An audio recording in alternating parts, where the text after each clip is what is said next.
Hello friends, welcome back for another day of Vlogmas. So I thought we'd do this a little bit early in case you wanted some more cozy reads for the rest of the holiday season, and we go through my best books of 2022. I am going to be doing a giveaway, so make sure you stay tuned for the end of this video, but yeah, let's get into it. I feel like this year I discovered some new authors, and you guys can see I'm surrounded by books. I have a degree in English. I love a good read, but an author that I've loved for several years is Samantha Whiskey, and she typically puts out like 2 books a year. Like every 6 months we get a new book from her, and she started, I want to say, another series within the series. I feel like it's best to just kind of Google Samantha Whiskey because there are quite a few books, but she started kind of the billionaires version of her football, hockey, I think we're on to that series, and Asher by Samantha Whiskey was just one of my favorite books this year, but I really enjoyed it. I love, again, it's a bit of a meta moment. You guys are going to see that. You know, you have this billionaire, super smart guy who owns all of these businesses, who owns a hockey team, and this friend of a friend who is following him around because she's a novelist and she's wanting to follow a billionaire around and like get her stories right. And so of course there's the romance, of course there's the sass, of course there's the fun, there's little tie-ins from other books, and I feel like it just makes it a little bit sweeter because there's like one relationship that she's been dropping hints for a while now, and I'm like, can we get to that one? Like, I've seen it for like 7 books now, I need to know what happens. But it was really great. It was just a nice, fun little escapism moment. There's a little bit of spice. The next book we're going to talk about is very spicy, but I really enjoyed it. I'm a big fan of most of her work. There's like maybe one book that I haven't read yet, and I just haven't really been in the mood to read it. Other than that, I tend to love all of the Samantha stuff, so highly recommend if you're looking for a nice little rom-com escape moment. This is a pick. If you don't like spicy, and I mean very spicy, just skip to the time frame I'm gonna give you right here and go to the next one. I discovered Lily Gold this year, and she has not that many books out so far, but this one is one of those, it's kind of a running joke on Book Talk about the fact that there's like the clean version of this cover, the like cartoony version that you could put on your bookshelf and no one would ever know.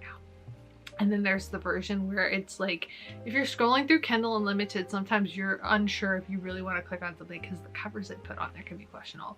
It's reverse harem. It's just, it was such a good book. I was not quite expecting the quirkiness of this book, but I absolutely read it. I fell in love with Lily Gold. I kind of don't fully remember what it's about, but I feel like if you don't like reverse harem, so like one girl, multiple guys, and they're all faithful to her and like she's the center of it because that's the vibe of it, you're not gonna want to read this book. But if you do like that and you've read a lot of the other stuff, maybe you've gone down the Tate James rabbit hole. I was gonna say Tisha, but she doesn't do that. If you like any of Tate James' stuff, you're gonna love Lily Gold. Pull her on TikTok, she's freaking hilarious. But I really enjoyed Faking with Benefits. It was just such an interesting, like, fun, quirky little read. I was not expecting to dive down that rabbit hole, but I'm so excited for her new book. Things We Never Got Over by Lucy Score. I am definitely a massive Lucy Score fan now. There were a few authors this year that like I discovered them and I really went through their catalog of work, and Lucy just has that ability to, again, write sassy, write funny, write that like give and take dynamic of the things that we loved in like the classic rom-com movies. She really does in this book. So she's got quite a few novels out there. I read so many of them. I've cried. I love them all. They were such an opportunity to fall in love with her writing and her stories, but this was the first one that really introduced me into her world of a sister that disappears, a niece that like gets taken in, you know, living in a cabin, kind of finding a guy and she doesn't really want the guy. Like, it's just the whole bit of quirkiness. Of course, she's got like, she's in a small town where her twin sister screwed a lot of people over and she shows up and everything spirals from there. So 100% just a good, like, you'll laugh. You're gonna find yourself kind of cracking up as you go, and I'm so ready for the second book. I think it comes out sometime in the new year. Now, I'm a big fan of autobiographies, and I tend to be somebody who really likes to listen to them in audio form if the author's reading them. So one of the ones I downloaded this year via Libra FM, because you guys know I love supporting a small business, is We Were Dreamers by Simu Liu. And I have really kind of just stood from the sidelines watching a little bit of Simu's story, you know, past being cast for Shang-Chi and just the life of going on this Marvel journey. But he came out with a book and I decided to download it, and just I was really taken back by his story. It was so, I mean, it's heart-wrenching. It's also just this very big experience, and it's not something that's lighthearted. I also started Colton Haynes' book this year, and I'm slowly getting through it because I'm a big believer that you don't need to have a victim story to be a success, but there are people who are success who have had very tough seasons in their life. And Simu's parents, like the fact that he even made it to Canada to be able to be in a position to have this life, like the whole story itself is just, it's phenomenal. It will give you so much gratitude for your life. It will give you so much more appreciation just for that experience and to step out of your own bubble. But I really, really loved the audiobook version of it. I can't speak to any of the other forms, but it was something that I really like enjoyed listening to, and kind of got me in the habit of like, I would go and get a matcha and I would like listen to an audiobook on the way, like my little coffee date for myself, and I would like come home. So 100% recommend. I don't know that I've heard enough people talking about it, and it's definitely one of my favorite books this year. Now, our next contender is a book that I've read multiple times, but I don't know that I can do a books that I love list every year without putting Marina Zapata on it. My favorite Goodreads review ever is that somebody saying that they would read Peppa Pig if Marina wrote it, and it's pretty much the most accurate thing. I look forward to her books. She puts out like, I want to say one a year. It's kind of like clockwork in September, and you never exactly know what's gonna happen. I did read Gracie and the Grump, which is her most recent book, but I have to say I need to like go back through it again because they're quite long, and I do mean like long. I can churn out a book pretty quickly, and it will take me almost a day, a good half day, if not like 3/4 of a day to get through her book. And I just really need to like go back through. It's just a whole experience. Wait for It's fantastic. That's also one of my favorites, and also features some of the characters from The Wall of Winnipeg and Me, but it's one that I read it every year. I go back to The Wall of Winnipeg and Me every single year at some point. It's kind of become my like cleanse book in the car as far as audiobooks go. I do believe it's her first book, but it's essentially, you have The Wall of Winnipeg, who is this football player, and his assistant who feels not very seen, treated not very well, and she ends up quitting. And of course he comes back a month later and tries to get her back, tries to get her to work for him, and essentially ends up getting her into a marriage of convenience. And you know, it just kind of goes from there. But the sass, the like sweetness, they are slow burn. So if you're looking for like the tiniest bit of spice at the end, that's gonna be the thing for you. Marina like excels at the slow burn, but Wall of Winnipeg and Me, a classic every year. I'm telling you, every single year. The Final Gambit by Jennifer Lynn Barnes. Now, I fell in love with Jennifer Lynn Barnes, I want to say after I read Little White Lies, which is somewhere behind me, and it was one of those, like, I really like her style. It's a bit more YA, but it's still quirky. There's still mystery. It's just a lot of fun with the story. I really enjoy going along for the ride. I'm not somebody who's like, I need to know what happens or I need to know the twist, but this is the final book in her series this year, and I didn't quite see the end coming. Like, I felt like I really enjoyed this 3-book series. She's got several different series, but this was the one for me where I was just, I love the puzzleness of it all. I'm not gonna go through and tell you that all the logic's like exactly where it needs to be. I don't really know. This is one of those that, like, it's totally something I really love, and it might not be for everybody, but I do really love the sass for her characters. I love how smart and well written her female characters are, and I feel like it's just a fun read. It's a fun like little escapism moment, and you get to be along for the ride. And I'm honestly like constantly just like, oh, didn't see that coming, or oh, wasn't expecting that twist there, or oh, that's a whole mystery. She does a great job at writing mystery into her stories because her characters are typically solving something that's going on. So 100%, it's one of those that, like, if you need a light read, you want to be kind of curious and kind of consistently turning the page, it's great, and it's not going to be like too much. Book Lovers by Emily Henry. I talked about this in my Cozy Reads video, so if you guys haven't seen that, I'll do the very abbreviated version, but this was the first Emily Henry book that I read this year, and I read the other ones that she's written so far. This is my favorite of all of them, and I feel like for me, this one was just, it met me where I was at the time. The idea of kind of questioning your life and being in transition and wondering if, you know, all of the decisions that you've made are exactly where you need to be and the timing of everything, and just dealing with all of the things while also, you know, having a quirky love interest that's kind of there, it's kind of not, and ending up in a small town, and a little bit of grumpiness, a little bit of sass. It was just the perfect combination of stuff for me. So I love that. I love that it's kind of the take on like the small Hallmark town, and of course, well, they won't they get together, and he wants to stay back and help his family, and they're both going to be in the big city, and it's just, I don't want to give everything away, but I really enjoyed it. It was a perfect read in the sense that I feel like I really missed that like classic early 2000s rom-com vibe, and this filled that hole for me. It wasn't like the extended Hallmark cheesiness. It kind of filled that like, I miss the Sweet Home Alabamas of the world and the How to Lose a Guy in 10 Days. This kind of filled that space for me. Hooked by Sutton Foster. Now, I will be completely transparent and say that if it was not for Younger and Bunheads, I would have no idea who Sutton Foster is.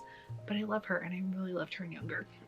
And her story, again, was one of those, like, I just did not expect that at all. I did not expect her journey to have been her journey, to also know that her brother is on Broadway, and just they both have done all of these big things, and just to know that she's lived this life and to see how success looks different for everybody, and to kind of watch people navigate that path, and all of the decisions that she's made, and the way that you probably wouldn't think that her life has gone, just if you kind of assume the classic like Hollywood mold for success or how things have happened for her. So I think I have like 30 minutes left of this book as an audiobook, but it was fantastic. It's just so fascinating to me to, again, hear people's stories. I really love stepping out of my bubble and understanding how people can achieve success in their own different ways and what that looks like, and just how the universe is constantly unfolding for us and like working in our favor. So I really enjoyed it. I think if you like Sutton, if you're a fan of Younger, or if you're just one of the people who's like, I would love to see an alternative path for how this works, such a great book. And the last two I actually have copies of in front of me, and I've not finished this series, but somehow, some way, I got myself in the Throne of Glass bubble. I don't really remember why I decided to do this, and I'm very much not a patient person. I kind of read these over a couple of days, like as I was traveling. I did audiobook versions, spending time with family, and then I got to a point where I was like, I don't know if I have time to like invest to continue on this journey and go forever and ever and ever. So I started like Googling summaries. But if you're somebody who really enjoys that like long world building, I tend to go through phases where I really want to be in these worlds, and then sometimes I'm like, I just need like a quick fix, and this is more than I have the mental space for. But I really enjoyed going on this ride. I really enjoyed seeing how she built the world, seeing what happened, just kind of being on the journeys with these characters. And I love that kind of world building style, and of course the will they won't they, and who they're going to end up with, and the mysteries and everything that happens there. So there's a lot of books, there's a lot of pages, there's a lot of stories. The audiobooks are forever long, but if you're looking for a world to get lost in, this is definitely a good one. And then the last on our list before we do honorable mentions and my giveaway is Bodyguard by Catherine Center. So I signed up for book of the month, I want to say last year, and it's one of those things that like there's some months where it might not be a book that I'm really like vibing, and so I'll kind of skip it and do a credit. And then there's books like this that is just, again, that bit of quirkiness. It met me where I was at the time. I really loved the little bit of lighthearted sass between our two characters. You know, the fact that he has the stalker and she's female, and it's all totally crazy, and it's not who you think it is, of course, at the end of the day. And you know, she's had so many relationship issues, and they're kind of trying to finesse their stuff together and work out their own personal issues, but they're also avoiding a stalker and kind of falling in love, and it's like a whole journey. So I really enjoyed this book. This was just, I'm not doing it justice for how it turns out, and I definitely feel like it's one of those things where I can tell you the vibe of it, but if you read it, it's going to be a lot better than like whatever genericness I'm going to give you. So definitely worth checking out. Highly recommend. All right guys, and for our giveaway, because I love to do a Christmas giveaway and I haven't done one this year, I want to give away three-month subscriptions to Book of the Month. This is not affiliated or sponsored with anybody. It is all me giving back to you guys because I know we all love a cozy read. So what I'm gonna do is there will be 3 winners. I want to say it's going to be US based only. I will double check the details for that because I'm not sure that Book of the Month ships farther than that. So wherever they ship to is going to be the limitations for this, but to enter I will put the details in the description box below, because I'm going to have you like do the link click where you can like subscribe to things and sign up for the newsletter, and you know, there's however many entries. Like, we're gonna make it easy, but I don't quite know how to like track things if like you subscribe on YouTube. So I'm gonna put that in the description box below. But 3 different 3-month subscriptions, so you'll get the gift card for it or however it works, and that way you can get the credits. And if you want to skip a month, you can skip a month. You'll essentially get 3 books, and if you want to continue the service after that, that's on you, but you'll get the gift card to be able to start to try it out, to go into the new year just in finding some new fun reads. There have been a lot of like really big bestsellers that I've seen come through book of the month, or you know, things that have become really popular or things that you would probably want to buy, and they just happen to land there at the same time. So like Lessons in Chemistry is something that I've gotten from there. Love on the Brain is from Allie Hazelwood is something that I've gotten from there, and there's other, like, you can do credits and get other books too. There's more than just the like 5 that they give you every month, but it's been a fun opportunity for me to have a book that I can like read at night, hardback one, so I'm not like having extra lights on and really giving myself time to unwind. And it's been a great way for me to grab authors that maybe I wouldn't normally naturally gravitate towards, and just to give me that experience in a way that has really helped me to, you know, be more expansive, experience more things, be in somebody else's world for a little while. So I will leave all of the information to enter the giveaway in the description box below, but that is all I have for you guys today. So thank you for watching. I hope you enjoyed this video. Make sure you subscribe for more lifestyle and reading content. I upload new videos every week, but we are in Vlogmas, so it's every day until Christmas. And the giveaway will be open till December 26th at 11:59 p.m. Central Standard Time, because that makes the most sense for my brain. So I love you. It's a good day to have a good day, and I will see you all in tomorrow's video. Bye guys.